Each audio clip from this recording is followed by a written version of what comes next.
காரசாரமான நாட்டுக்கோழி சாறு நல்ல சுட சுட குழைவான சாயத்தோட கலந்து சாப்பிட்றதுக்கு தொண்டைக்கு ரொம்ப இதமாக இருக்கும். சளி இருமல்லாம் இருக்கும்போது கண்டிப்பாக இந்த நாட்டுக்கோழி சாறு ட்ரை பண்ணி பாருங்கள்.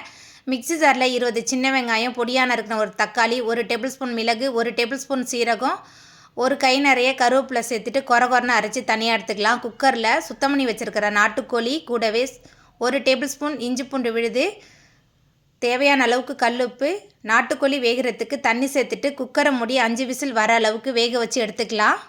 தாளிக்கிறதுக்கு அடுப்பில் கடாயை வச்சு 2 டீஸ்பூன் எண்ணெய் சேர்த்து எண்ணெய் சூடான பிறகு மிக்சியில் சேர்த்து அரைச்ச விழுது சேர்த்துட்டு பச்சை வாசனை புகிற அளவுக்கு நல்லா வதக்கிடலாம். வதங்கி வந்த பிறகு நறுக்கி வச்சுருக்கிற கேரட், கொஞ்சமாக உப்பு சேர்த்துட்டு நல்லா வதக்கிடலாம்.